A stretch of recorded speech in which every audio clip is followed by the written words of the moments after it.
नमस्कार, news net में आपका बहुत बहुत स्वागत है और मैं हूं सुरेश झा। रिकवरी एजेंट, इनसे तो आप लोग भली भांति परिचित ही होंगे और खासकर वो लोग तो इन्हें अच्छी तरह से जानते होंगे जिनका पाला इन रिकवरी एजेंटों से पड़ा होगा। तो हम आपको बता देते हैं कि आखिर रिकवरी एजेंट होते क्या हैं। ये वो होते हैं जो बैंकों के इशारों पर काम करते हैं। अगर आपने किसी बैंक से लोन ले रखा है और आप लोन समय पर चुका नहीं पा रहे हैं, उनकी किस्तें अदा नहीं कर पा रहे हैं, तो आप ये मत समझिए कि बैंक आपके साथ बदसलूकी नहीं करेगा। तमाम बैंकों ने ऐसे ऐसे रिकवरी एजेंट पाल रखे हैं जो आपके घर पे धमक जाएंगे, आपके साथ बदतमीजी करेंगे, आपके साथ मारपीट करेंगे। कोरोना काल के दौरान कुछ ऐसा ही हुआ था। कोरोना काल के दौरान सब कुछ बंद था, लोग अपने घरों में कैद थे।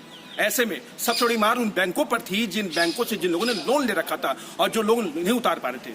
सरकार की तरफ से दिशा निर्देश भी जारी किया गया था कि जिन लोगों ने लोन ले रखा है उनको तंग ना किया जाए। लेकिन कई ऐसे मामले आए जिसमें यह देखा गया कि बैंकों ने इन रिकवरी एजेंटों के माध्यम से न सिर्फ लोगों को डराया धमकाया बल्कि उनसे बदतमीजी भी की।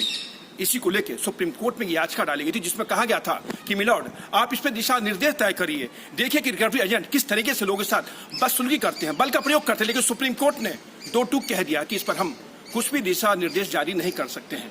आप सीधा जाइए मंत्रालय के पास जाइए, आप जाइए रिकवरी एजेंटों को अगर आप पे लगाम लगानी है तो आप जाइए रिजर्व बैंक।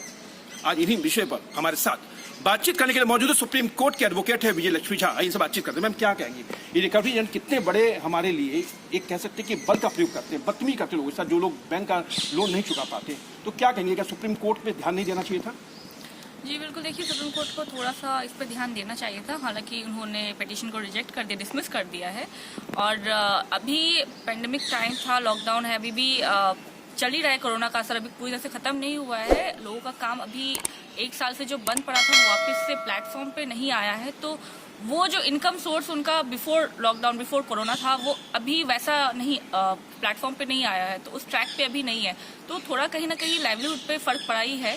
और इसी वजह से जो लोन उन्होंने पहले लिया था बिफोर लॉकडाउन, वो उनको वापस से रीपे करने में थोड़ा प्रॉब्लम हो रहा है। तो ऐसे में थोड़ा सा बैंक एजेंट्स को समझना चाहिए, बैंक को थोड़ा कोऑपरेट करना चाहिए कि लोन तो दे ही देंगे, रीपे कर ही देंगे वो वापस, बट थोड़ा टाइम दे देना चाहिए और ज्यादा फोर्स नहीं करना चाहिए। और बल का जो प्रयोग कर रहे हैं वो तो बिल्कुल ही नहीं करना चाहिए, बहुत गलत है। जितने भी मल्टीनेशनल बैंक हैं उन्होंने इन रिकवरी एजेंटों को पाल रखा है क्योंकि लोन को भुगतान नहीं होता, किस्त नहीं जाती है, तो इन रिकवरी एजेंटों का इस्तेमाल वो लोग करते हैं रिकवरी करने के लिए। लेकिन जो रिजर्व बैंक से इनको जो लाइसेंस मिला होता है वो लाइसेंस किसी और के लिए मिला, किसी और चीज के लिए मिला होता है। लेकिन जिस तरह से बदतमीजी करते हैं, लोगों के घर में बल का प्रयोग करते हैं, तो कहीं ना सुप्रीम कोर्ट को सोचना चाहिए था इसके ऊपर।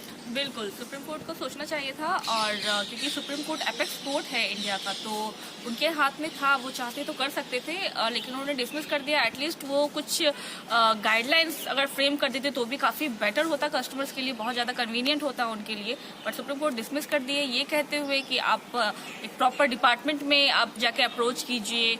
और लेकिन ये कहीं से भी सही नहीं है, बिकॉज प्रॉपर डिपार्टमेंट अगर आपका वो कंसर्न डिपार्टमेंट नहीं सुनता है, तभी लोग न्याय के लिए कोर्ट आते हैं। तो थोड़ा सा इस बारे में भी ध्यान देना चाहिए, थोड़ा सा एक आम आदमी की तरह सोचना चाहिए था कोर्ट को, और उस अकॉर्डिंगली थोड़ा कुछ गाइडलाइंस। ये जो रिकवरी एजेंट हैं इनकी मंशा सबको पता होती है, जो रिजर्व बैंक उसको पता है, मंत्रालय को पता है, लेकिन इस पर लगाम क्यों नहीं लग पाती, क्यों इनको खुली छूट दे रखी है? देखिए, बात ये हुई ना कि जो सफरर है उसने कोर्ट में पिटीशन फाइल किया, लेकिन जजेस को, सुप्रीम कोर्ट के जो ऑनरेबल जजेस हैं उनको नहीं लगा, उन्होंने एक शायद कॉमन मैन के पॉइंट ऑफ व्यू से शायद नहीं सोचा, इसलिए उन्होंने इसको डिसमिस कर दिया और बोला आप कंसर्न डिपार्टमेंट में जाइए। और कंसर्न डिपार्टमेंट नहीं सोचती है बिल्कुल भी, बिकॉज एक बार पैसे देने के बाद उनको भी हो रहा है कि हम पैसे वापस लें, सो दैट कि हम पैसे वापस लेंगे तो हम उसको कहीं इन्वेस्ट करेंगे, तो हम अपना अर्निंग जो है सोर्स वो ज़्यादा रेज करेंगे। लेकिन ये नहीं सोच रहे हैं कि जिस दौर से पूरा आम आदमी गुजरा है, जिनका कोई फिक्स सैलरी नहीं था या तो जिनकी जॉब छूट गई है, उनको नहीं पता था ना एक साल पहले कि ऐसा सिचुएशन भी आ जाएगा कि उनकी जॉब छूट जाएगी या उनका काम बंद हो जाएगा।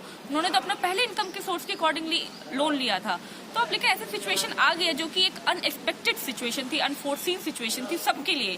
तो ऐसे में थोड़ा सा मेरे ख्याल से जजेस को लिबरल होना चाहिए था और थोड़ा बोलना लेकिन जो चाहिए संबंधित मंत्रालय है, जो रिजर्व बैंक है, उनको भी सोचना चाहिए कि ऐसे में अगर आप जो रिकवरी एजेंट है, जो बदतमीजी करते हैं, जो बल का प्रयोग करते हैं, उन पर कहीं ना कहीं लगाम लगानी चाहिए। क्योंकि कोई नई बात नहीं है, बहुत पुरानी बात है, हर जगह से शिकायतें आती हैं, लेकिन रिजर्व बैंक का ध्यान इस तरफ क्यों नहीं जाता, ये संबंधित मंत्रालय का ध्यान इस तरफ क्यों नहीं जाता?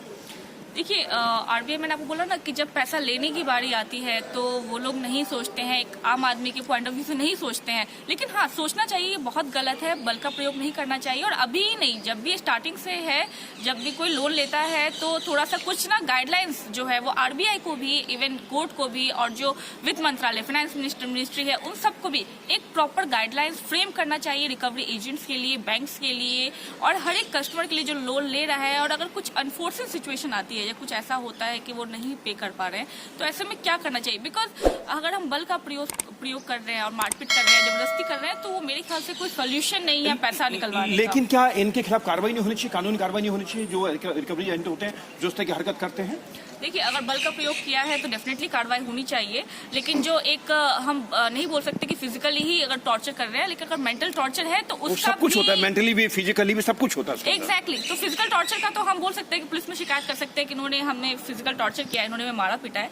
बट वो मेंटल टॉर्चर का हम नहीं सुनवाई कर, बिकॉज इनके लिए ना रिकवरी एजेंट्स और आरबीआई ने कोई ना इन सब के लिए कोई गाइडलाइन फ्रेम नहीं किया है कि आप मेंटल टॉर्चर या दिन में 50 बार फोन नहीं कर सकते हैं, आप उनको घर जाके धमकी नहीं दे सकते। ऐसा कोई गाइडलाइंस नहीं फ्रेम किया गया है, जो कि करना चाहिए। बिकॉज जब तक ये गाइडलाइंस उनके लिए फ्रेम नहीं होंगी, जब तक डायरेक्शंस रिकवरी एजेंट्स को नहीं दिए जाएंगे, तब तक वो ऐसा ही करेंगे। और इंसान को फिजिकल ना से लेकिन मेंटल टॉर्चर तो जरूर करेंगे। बिकॉज हम किसी को भी अगर दिन में 10 बार फोन करते हैं तो इंसान बेचारे काम में लगा रहता है, वो क्या सोचे, वो मेंटल टॉर्चर होगा, फोन उठाते हैं, अपना काम करे।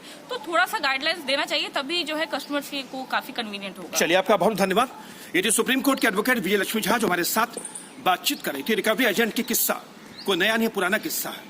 और ये हर जितने भी मल्टीनेशनल बैंक होते हैं, अपनी रिकवरी यानी बैंकों के जो पैसा लोग लेके बैठ जाते हैं, जो किस्तें चुका नहीं पाते, उनकी रिकवरी करने के लिए इन रिकवरी एजेंटों को रखा जाता है।